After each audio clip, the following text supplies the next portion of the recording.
नमस्कार प्रेक्षकांनो, ठरलं तर मग या मालिकेच्या येणाऱ्या भागामध्ये जबरदस्त असा ट्विस्ट येणार आहे। तर प्रेक्षकांनो, आपण बघितलं अर्जुनने सायलीला प्रपोज केलेला असतो, पण तरीसुद्धा सायली त्याला होकारसुद्धा देत नाही आणि नकारसुद्धा देत नाही। तिला आनंद तर झालेला असतो, कारण सायलीलासुद्धा तेच हवं असतं। ती कधीपासूनच या गोष्टीची वाट बघत असते, ह्या वेळेची वाट बघत असते की कधी एकदा अर्जुन तिला प्रपोज करतोय। तिला कळतंय अर्जुनच्या मनातलं की त्याचं माझ्यावरती प्रेम आहे की नाही। आणि फायनली अख्ख्या जगाच्या समोर अर्जुनने गुडघ्यावरती बसून सायलीला प्रपोज केलेलं असतं, तिच्यासाठी अंगठी आणलेली असते। पण फक्त आणि फक्त मधुभाऊंचा विचार करून सायली अर्जुनकडे मागे वळून बघतसुद्धा नसते, कारण मधुभाऊंनी तिच्याकडून तसं वचन घेतलेलं असतं। तेव्हा इथे आता कुसुमला सुद्धा वाईट वाटत असतं, कारण कुसुम म्हणत असते की सायली, तू असं का करतेस अगं? हे बघ, तू या गोष्टीची वाट बघत होतीस ना, ह्या क्षणाची तू आतुरतेने वाट बघत होतीस। तेव्हा अर्जुनला कळतं की सायलीचंही त्याच्यावरती प्रेम आहे। मग कुठे प्रॉब्लेम आहे? सायली का माझ्याकडे बघत नाही आहे? असे असंख्य प्रश्न अर्जुनच्या मनात आलेले असतात। पण इथे कुसुमताईला सुद्धा माहिती असतं की जर सायलीचं इतकं प्रेम आहे अर्जुनवरती, मग काय झालंय? तेव्हा कुसुमताईच्या लक्षात येतं की मधुभाऊंना वचन दिलंय आणि ते वचन मोडू नये, म्हणून सायली हे सगळं करते। मग प्रेक्षकांनो, जर सायली मधुभाऊंचा एवढा विचार करते, मग मधुभाऊ सायलीचा एवढा विचार का नाही करत? तर इथे आता मधुभाऊंची जी चूक झालेली आहे ना, ती त्यांना खूप जास्त महागात पडणार असते। तर इथे मधुभाऊंनी अर्जुनकडून आपली केस काढून घेतलेली असते आणि ॲडव्होकेट जोशी यांना ती केस दिलेली असते। आता ॲडव्होकेट जोशी हे स्वतःहून मधुभाऊंकडे आलेले असतात आणि ते म्हणतात की मी फुकट तुमची केस लढायला तयार आहे। तर आजकालच्या काळामध्ये फुकट कुठलीही गोष्ट होत नाही, म्हणून तर सायलीने कॉन्ट्रॅक्ट मॅरेज केलं होतं ना। पण मधुभाऊ त्या सगळ्याचा विचार करत नाही। त्यांना असं वाटतं की ॲडव्होकेट जोशी खरोखर खूप चांगले आहेत, अर्जुनपेक्षाही चांगले, म्हणून त्यांनी फुकट माझी केस लढायला घेतली आणि ते अर्जुनकडून NOC साईन करून ॲडव्होकेट जोशी यांना देतात। पण ॲडव्होकेट जोशी यांनी ही केस जिंकण्यासाठी घेतलेली नसते, तर मधुभाऊंना फाशीची शिक्षा देण्यासाठी घेतलेली असते। हे मधुभाऊंना कळतच नाही, पण ते कोर्टामध्ये कळतं जेव्हा ॲडव्होकेट जोशी पूर्णपणे प्रयत्न करत असतात मधुभाऊंची केस वीक करण्यासाठी, त्यांना हरवण्यासाठी आणि त्यांना पूर्णपणे या केसमध्ये अडकवण्याचा प्रयत्न करत असतात। हे जेव्हा मधुभाऊंना कळतं, तेव्हा मधुभाऊंचे डोळे उघडतात आणि तेव्हा त्यांची मदत दुसरं तिसरं कुणी करत नाही, तर अर्जुनच मधुभाऊंची मदत करतो आणि त्यांना या सगळ्या गोंधळातून बाहेर काढतो। तर इथे आता बघा प्रेक्षकांनो, मधुभाऊ अर्जुनबरोबर एवढे चुकीचे वागलेले असतात, पण तरीसुद्धा अर्जुन त्याची पात्रता सोडत नाही, त्याचा चांगुलपणा सोडत नाही। तो तरीसुद्धा मधुभाऊंची मदत करतो, कारण त्याला माहिती आहे मधुभाऊंनी हा निर्णय घेतला होता, तो रागाच्या भरामध्ये घेतला होता। तर प्रेक्षकांनो, इथे आता मधुभाऊ कसे या सगळ्या गोंधळामध्ये सापडतात, ॲडव्होकेट जोशी त्यांना फसवण्याचा कशा पद्धतीने प्रयत्न करतात आणि अर्जुन नेहमीप्रमाणे या सगळ्या प्रॉब्लेममधून कसं सोल्युशन काढतो आणि मधुभाऊंना या सगळ्या प्रकरणातून बाहेर काढतो, आजच्या भागामध्ये सविस्तरपणे आपण बघूया। तर प्रेक्षकांनो, आपण बघितलं सायली कोल्हापूरला जायला निघते, पण ती कोल्हापूरला जात नाही, कारण तिला चक्कर येते। ती खूप जास्त रडत असते। अर्जुनचा चेहरा तिच्या डोळ्यासमोरून जातच नाही आणि कुसुमताईला कळतं सायलीचं तर अर्जुनवरती इतकं प्रेम आहे की ती जीवसुद्धा देईल अर्जुनसाठी, पण आता हे सगळं तिने मधुभाऊंसाठी केले। तेव्हा कुसुमताई म्हणते की सायली, आत्ताच्या आत्ता गाडीतून उतर, आत्ताच्या आत्ता एसटीतून खाली उतर, आपण आता कोल्हापूरला जात नाही। तेव्हा सायली म्हणते, कुसुमताई तू हे काय बोलतेस? तेव्हा कुसुमताई म्हणते, माझं ऐक तू, मी मधुभाऊंजवळ बोलेन जे काही बोलायचं आहे ते, आणि ती लगेच एसटी थांबवायला सांगते आणि सायलीला म्हणते की उतर आता, आणि दोघीजणी आता खाली उतरलेल्या असतात। तर इकडे अर्जुन म्हणत असतो की हे बघ चैतन्य, ऑफिस तू सांभाळ, ऑफिसमध्ये आता मी लक्ष देणार नाही। 2 दिवस ज्या काही अपॉइंटमेंट असतील ना, त्या सगळ्या पोस्टपोन करून टाक, कारण मी कोल्हापूरला जाणार आहे सायलीला भेटायला। सायलीचं उत्तर ऐकल्याशिवाय मी स्वस्थ बसणार नाही, कारण कुसुमताई म्हणाल्यात की सायली आतुरतेने या क्षणाची वाट बघत होती। याचा अर्थ सायली वाट बघत होती की कधी एकदा मी तिला प्रपोज करतोय, आणि आता मला ते कळले, तेव्हा मी कोल्हापूरला जाणार आहे। आणि तेवढ्यातच इथे चैतन्याला कुसुमताईचा मेसेज येतो। कुसुमताई सांगते की आम्ही कोल्हापूरला नाही गेलो, आम्ही परत आलो आहे। तेव्हा मधुभाऊ म्हणतात की तुम्ही दोघीजणी इथे काय करताय? मी तर तुम्हाला जायला सांगितलं होतं। तेव्हा इकडे कुसुमताई म्हणते की मधुभाऊ, आम्ही नाही गेलो, तुम्ही सायलीला विचारत होतात ना की अर्जुनचं तुझ्यावरती प्रेम आहे का की नाही आहे, कारण अर्जुनने तसं तिला सांगितलेलं नाही आहे, त्याच्यामुळे त्याचं प्रेम नाही असं तुम्हाला वाटत होतं. पण अर्जुनने अख्ख्या जगासमोर सायलीला प्रपोज केलं आहे. त्यांची व्हिडिओ बघा, इंटरनेटवरती व्हायरल झालेली आहे. त्याने एस टी स्टँडमध्ये सगळ्यांसमोर माईकवरती सायलीला गुडघ्यावरती बसून प्रपोज केलं आहे आणि तो म्हणाला आहे की सायली जर त्याला सोडून गेली तर तो जगू नाही शकणार, तो मरून जाईल. आणि तो रडत होता. त्याच्या डोळ्यामध्ये मी सायलीबद्दलचं खरं प्रेम बघितलं आहे आणि सायलीचं त्याच्यावरती किती प्रेम आहे हे तुम्हाला चांगलंच माहिती आहे, तुम्हाला सांगायची सुद्धा गरज नाही आहे. मग जर त्या दोघांचं एकमेकांवरती प्रेम आहे तर आपण कोण आहोत त्यांना वेगळं करणारे? सायली कोल्हापूरला का जाईल मधुभाऊ? ती नाही जाणार. माफ करा आज मी तुमच्यासमोर हे सगळं बोलते, पण त्याची आज मला गरज वाटते. सायलीची मोठी बहीण म्हणून मला तिची बाजू घ्यावीशी वाटते. माफ करा मधुभाऊ, लहान तोंडी मोठा घास घेते, पण तुम्ही खूप मोठी चुकी करत होतात सायलीला कोल्हापूरला पाठवून. तिला गाडीमध्ये चक्कर आली होती कारण तिने एवढे दिवस काही खाल्लेलं नाही आहे. जर ती आपल्यासमोर काही खात पित नाही आहे तर आपल्याशिवाय तिने तिथे एक घास तरी खाल्ला असता का? अर्जुनच्या आठवणीमध्ये ती मरून गेली असती, पण तिने तोंडातून एक शब्दसुद्धा काढला नसता. जी मुलगी एवढ्या महिने एका गोष्टीची वाट बघते की अर्जुनचं माझ्यावरती प्रेम आहे की नाही, आणि आज त्या मुलाने सगळ्या जगाच्या समोर तिला प्रपोज केलं आहे, तर तिने साधं मागे वळूनसुद्धा बघितलं नाही, कारण तुम्ही दिलेलं वचन मोडेल म्हणून. मग जर तुमची मुलगी म्हणून सायली एवढा विचार करते, मग तुम्हाला सायलीच्या डोळ्यातले अश्रू अर्जुनच्या डोळ्यातले खरे अश्रू दिसत नाही आहेत का? मधुभाऊ, तुम्ही माणसं ओळखायला चुकताय. तेव्हा तुम्हाला आता जो काही विचार करायचा असेल तो करा विचार, पण सायली कुठेही जाणार नाही, सायली इथेच राहील. कारण जर सायली अर्जुनपासून दूर गेली ना तर अर्जुनसुद्धा जगू शकणार नाही आणि त्याच्याशिवाय सायली. तेव्हा इकडे दुसऱ्याच दिवशी आता ॲडव्होकेट जोशी यांनी कोर्टाची तारीख मिळवलेली असते. तेव्हा मधुभाऊ म्हणतात, पण मी तर जामिनावरती आहे ना, लगेच तुम्ही कोर्टाची तारीख घेतली? तेव्हा ॲडव्होकेट जोशी म्हणतात, कारण मला तुम्हाला जामिनावरती सोडवायचं नाही आहे, तर निर्दोष सिद्ध करायचं आहे. तेव्हा कोर्टाची तारीख घेतलेली आहे. तेव्हा मधुभाऊंना खूपच जास्त आनंद होतो. त्यांना वाटतं, अरे वा, अर्जुनपेक्षाही चांगला वकील आहे, मला निर्दोष सिद्ध करायला निघाला आहे. अर्जुनने 1.5 वर्ष मेहनत घेतली होती त्यांच्या विरोधामध्ये पुरावे गोळा करण्यासाठी, तरीसुद्धा फक्त जामिनावरती सोडवलं होतं. ॲडव्होकेट जोशी काय करणार आहे त्याच्यासमोर?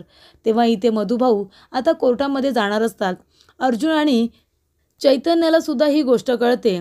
चैतन्य अर्जुनला सांगतो की आनंदाची बातमी आहे, सायली वहिनी कोल्हापूरला गेलेली नाही आहे, त्या परत आल्यात. तेव्हा अर्जुनला जगातला सगळ्यात आनंद होतो.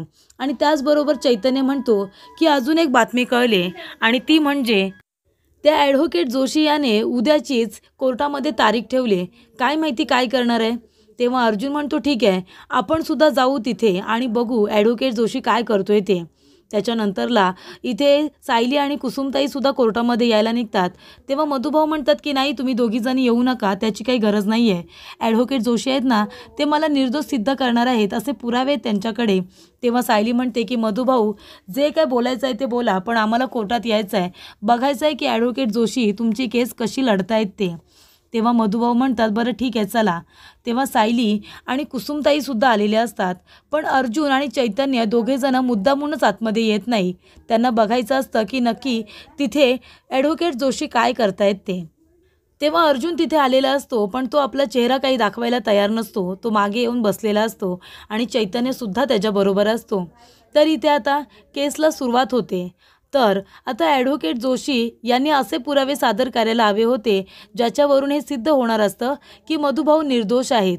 पण ते असे पुरावे सादर करत असतात की ज्या वेळेला विलासचा खून झाला त्यावेळेला मधुभाऊ तिथे होते आणि त्यांच्यामध्ये कशी झटापट झाली आणि रागाच्या भरात मधुभाऊने विलासवरती कशा पद्धतीने गोळी चालवली, हे सगळं ते मुद्दामून बोलत असतात. तर अर्जुनने मधुभाऊंची केस जी स्ट्रॉंग केलेली असते ती ॲडव्होकेट जोशी पूर्णपणे वीक करत असतात.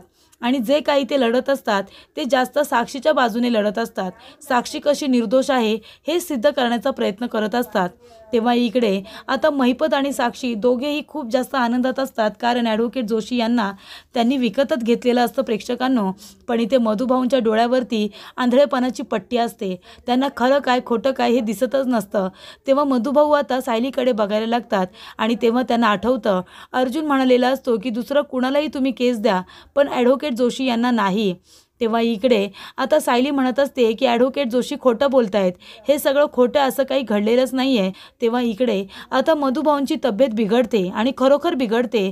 त्याच्यामुळे त्यांना आता पूर्णपणे मधुभाऊंना जेलमध्ये टाकता येत नाही, कारण आता पुढची तारीख देण्यात आलेली असते. मधुभाऊंची तब्येत बिघडलेली असते, त्यांना हॉस्पिटलमध्ये घेऊन जावं लागतं. तेव्हा त्यांना घाईघाईने हॉस्पिटलला तर घेऊन जातात आणि त्याच्यानंतर मधुभाऊ शुद्धीवरती येतात.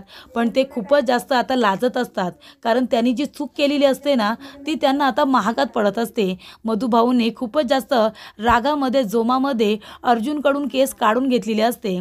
तेव्हा इकडे मधुभाऊ घरी आल्यानंतर सायली प्रेमानेच त्यांच्याजवळ बसते आणि म्हणत असते की मधुभाऊ, मी तुम्हाला सांगितलं होतं ना की अर्जुन सरांकडून तुम्ही केस काढू नका. माझ्याकडून चूक झाली की आम्ही तुमच्यापासून ही गोष्ट लपवली की आमचं लग्न हे कॉन्ट्रॅक्ट आहे, पण आमचं खरोखरी मंदिरामध्ये लग्न झाले, आम्ही खरे नवरा बायको आहोत. तरीसुद्धा तुम्ही आमच्यावरती रागवलात आणि मधुभाऊंकडून केस काढून घेतलीत. एक वकील म्हणून मी तुम्हाला सांगत होते की मधुभाऊ वकील म्हणून अर्जुन सर खरंच खूप चांगले आहेत. तुम्ही त्यांच्याकडून निदान केस तरी काढू नका, त्यांच्या कर्तृत्वावरती संशय घेऊ नका. तेव्हा कुसुमताई मधुभाऊ माफ करा, खरंच मधुभाऊ, पण तुम्ही अर्जुनवरती संशय घेतलात, ही खूप तुम्ही चुकीची गोष्ट केलीत. गेली 1.5 वर्ष तो तुम्हाला निर्दोष सिद्ध करण्यासाठी जे काही प्रयत्न करत होता ना, ते आम्ही आमच्या डोळ्यांनी बघितलेत. तो खरोखर खूप प्रयत्न करत होता. तो अक्षरशः त्या महिपतच्या घरी गेला होता, चोरून लपून त्यांचा व्हिडिओ काढायला, आणि हे सगळं तुम्ही अगदी मातीत मिसळून टाकलं. तेव्हा सायली म्हणत असते की मधुभाऊ, तुम्ही का अर्जुन सरांवरती एवढे रागवता? त्यांनी काय चुकीचं केलं आहे? हे बघा मधुभाऊ, तुम्हाला आम्ही चुकीचे वाटत जरी असलो तरीसुद्धा हे जे मी लग्न केलं होतं ना, फक्त तुमच्यासाठी केलं होतं. माझ्या वडिलांचा विचार केला होता मी. तिथे मी माझा विचार नाही केला, माझ्या इज्जतीचा विचार नाही केला, मी तुमचा विचार केला. तुम्ही चूक न करता तुम्ही जेलमध्ये शिक्षा भोगत होता आणि ते मला बघवत नव्हतं, म्हणून मी तुमचा विचार करून हे कॉन्ट्रॅक्ट मॅरेज केलं होतं. पण त्याचा काही उपयोग होणार नाही. जर तुम्हाला शिक्षाच होणार असेल तर मी एवढं सगळं करून काय उपयोग केला सांगा ना मधुभाऊ? सगळं मातीत मिसळलं. त्या लोकांचं एवढं सगळं मी केलं, लग्न करून त्या घरामध्ये गेले, सून म्हणून वावरले, फक्त तुमच्यासाठी ना मधुभाऊ. ठीक, तुमच्या दृष्टिकोनातून मी चुकीची असेन, पण एक मुलगी आपल्या बापासाठी हे सगळं करत होती, मला मी चुकीची नाही वाटत. त्यावेळेला माझ्यापेक्षाही, माझ्या सेल्फ रिस्पेक्टपेक्षाही मला माझ्या वडिलांचं सुटणं जास्त महत्त्वाचं वाटत होतं, आणि त्या दृष्टिकोनातून मी हा विचार केला होता. तुमच्या दृष्टिकोनातून मी चुकीची आहे, पण माझ्या दृष्टिकोनातून नाही. कारण मधुभाऊ, अर्जुन सरांनी तुम्हाला सोडवण्यासाठी खूप प्रयत्न केले होते. तेव्हा मधुभाऊ गप्पच बसतात. सायली म्हणते, मधुभाऊ, तुम्हाला माझी शपथ आहे, अर्जुन सरांना तुमची केस लढू द्या. तेव्हा इथे अर्जुन मधुभाऊंना भेटायला येतो आणि तो सुद्धा तेच सांगतो की मी सांगितलं होतं तुम्हाला, ॲडव्होकेट जोशी तुमच्यावरती राग काढतील. आणि तुम्हाला एक गोष्ट मी खूपच जास्त कॉन्फिडंटली सांगू शकतो की ॲडव्होकेट जोशी याने महिपतकडून पैसे घेतलेत, म्हणून तर त्यांच्या बाजूने जास्त बोलत होता, आणि हे मी तुम्हाला सिद्ध करून दाखवेन. आणि इथे अर्जुन आणि चैतन्य दोघेजण महिपतच्या घरी रात्रीच्या वेळेला जातात. त्या वेळेला ॲडव्होकेट जोशी तिथे आलेले असतात आणि दारू वगैरे पीत बसलेला असतो. छान इथे चिकन वगैरे खात असतो आणि तो म्हणत असतो की बघितलंत ना मी कशा पद्धतीने ही केस लढतोय. त्या मधुकर पाटलाला, म्हाताऱ्याला माहितीसुद्धा नाही आहे की मी त्याला जिंकवायला नाही तर त्याला हरवण्यासाठी, फासावरती लटकवण्यासाठी त्याची केस घेतली आहे. आणि त्याने तर माझ्यावरती विश्वास ठेवला. पनवेलमधला सगळ्यात नावाजलेला वकील ॲडव्होकेट अर्जुन सुभेदार यांच्याकडून केस काढून घेतली आणि मला दिली आहे. तो म्हातारा तर मूर्खचा एक नंबरचा. तेव्हा आता ही सगळी व्हिडिओ अर्जुनने आपल्या मोबाईलमध्ये रेकॉर्ड केलेली असते. तेव्हा महिपत म्हणत असतो की पैशांचा पाऊस पाडेन, फक्त माझी मुलगी या सगळ्यातून बाहेर पडली पाहिजे, निर्दोष सिद्ध झाली पाहिजे. आणि तो महिपत म्हणत असतो की मधुकर पाटील म्हातारा हा कायमचा खडी फोडायला गेला पाहिजे, नाहीतर फासावरती गेला पाहिजे. त्याच्यामुळे आज आमच्या डोक्यावरती ही टांगती तलवार आहे. तेव्हा इकडे आता जे काही तो बोललेला असतो ॲडव्होकेट जोशी, सगळं मोबाईलमध्ये रेकॉर्ड झालेलं असतं. आणि अर्जुन मधुभाऊंना तो व्हिडिओ दाखवतो आणि म्हणतो, हे बघा, हे आहे खरं सत्य. तुम्ही माझ्यावरती रागवलात आणि माझ्याकडून केसच काढून घेतलीत. गेली 1.5 वर्ष मी तुम्हाला सोडवण्यासाठी जे काही प्रयत्न करतोय सगळं मातीमोल झालं, त्याला काय महत्त्व उरलं? तेव्हा इथे मधुभाऊंना आपली चूक कळलेली असते आणि ते आता शर्मिंदा झालेले असतात. तर प्रेक्षकांनो, इथे मधुभाऊ म्हणत असतात की सायलीच्या डोळ्यांमध्ये बघितल्यानंतर तिच्या मनात काय चाललंय ते मला कळतं. मग मधुभाऊंना का नाही कळलं की सायलीच्या मनामध्ये काय चाललंय? अर्जुनपासून तिला दूर राहायचं नाही आहे, अर्जुनवरती तिचं खरोखर प्रेम आहे, हे मधुभाऊंना का नाही कळत आहे? पण इथे तरीसुद्धा अर्जुनने आणि सायलीने आपलं स्वतःला समजावलेलं असतं. ते मधुभाऊंच्या कळानं आता घेत असतात. अर्जुन म्हणतो की मधुभाऊ, ही रियालिटी आहे ॲडव्होकेट जोशीची. तर ॲडव्होकेट जोशी तुमची केस हरण्यासाठी घेतलेली आहे, पण तुम्ही काळजी करू नका. हा व्हिडिओ मी आता कोर्टामध्ये सादर करेनच आणि तुम्हाला निर्दोष सिद्धसुद्धा करेन. आणि इथे आता खूप मोठा पुरावा अर्जुनच्या हाती लागलेला असतो. तर इथे ॲडव्होकेट जोशी दारू पिऊन महिपतच्या घरी जे काही बोलतात मधुभाऊंबद्दल, ते सगळं काही अर्जुनच्या मोबाईलमध्ये ऑलरेडी रेकॉर्ड असतं. आणि आता तारखेला अर्जुन सुभेदार कोर्टामध्ये हजर होतो आणि त्यावेळेला मधुभाऊ म्हणतात की मी ॲडव्होकेट जोशी यांच्याकडून माझं वकीलपत्र काढून घेतलं आहे आणि ते मी ॲडव्होकेट अर्जुन सुभेदार यांना दिलेलं आहे. आणि त्याच्यामुळे इथे आता ॲडव्होकेट जोशी तोंडावरती पडलेले असतात. आणि अर्जुन आता कोर्टामध्ये हे सिद्ध करतो की ॲडव्होकेट जोशी यांनी महिपतकडून पैसे घेतले होते आणि म्हणूनच तो मधुभाऊंना फसवण्यासाठी हे सगळं करत होता. साक्षीला निर्दोष सिद्ध करण्यासाठी हे सगळं नाटक करत होता. आणि त्याचा व्हिडिओ त्याने अख्ख्या कोर्टामध्ये आता सादर केलेला असतो आणि त्याच्यावरून हे सिद्ध झालेलं असतं की महिपत शिखरे आपल्या मुलीला वाचवण्यासाठी, तिला निर्दोष सिद्ध करण्यासाठी त्यांनी मधुभाऊंचा वकीलच विकत घेतलेला आहे. ही केस हरण्याचे पैसे देण्यात आलेले आहेत. तेव्हा मधुभाऊंना आता आपली चूक कळलेली असते. अर्जुनकडून केस काढून घेऊन त्यांनी खूप मोठी चूक केली होती, कारण शेवटीला अर्जुनच देवासारखा त्यांच्यासाठी धावून आलेला असतो. आणि त्यांनी इथे साक्षी खरी गुन्हेगार आहे म्हणून ती मधुभाऊंना गुन्हेगार ठरवण्यासाठी प्रयत्न करते, त्यांचा वकील विकत घेते. हे कोर्टामध्ये सिद्ध झालेलं असतं. त्यामुळे साक्षी खडी फोडायला आता कायमची जेलमध्ये गेलेली असते. आणि प्रियाने सुद्धा कोर्टामध्ये याचा अर्थ खोटी साक्ष दिलेली असते. त्यामुळे प्रियाला 50,000 रुपये दंड भरायला सांगितलेला असतो आणि 6 महिन्याची तिला सुद्धा पोलीस कस्टडी सांगितलेली असते. आणि मधुभाऊंना ह्या एका पुराव्यावरून आता निर्दोष सिद्ध करण्यात आलेलं असतं. इथे अर्जुन कोर्टामध्ये सिद्ध करतो की मधुभाऊंना अडकवण्यासाठी साक्षी शिखरे आणि महिपत शिखरे इथे माणसं विकत घेत आहेत आणि स्वतःचा गुन्हा लपवण्याचा प्रयत्न करत आहेत. तर या गुन्ह्यामध्ये ॲडव्होकेट जोशी स्वतः म्हणालेले आहेत की त्यांनी ही केस जिंकण्याचे नाही तर हरण्याचे पैसे घेतलेत. साक्षी शिखरे यांचा गुन्हा कुठेही पुढे येणार नाही, त्यांना मी निर्दोष सिद्ध करेन आणि मधुभाऊंना या प्रकरणामध्ये अडकवेन, असं वक्तव्य त्यांनी त्या व्हिडिओमध्ये केलेलं असतं. जो व्हिडिओ रात्री जाऊन अर्जुन आणि चैतन्य यांनी रेकॉर्ड केलेला असतो. आणि त्या व्हिडिओचा खूप मोठा फायदा होतो. अर्जुन मधुभाऊंना वाचवतो आणि सायलीवरचं प्रेम देखील तो सिद्ध करतो.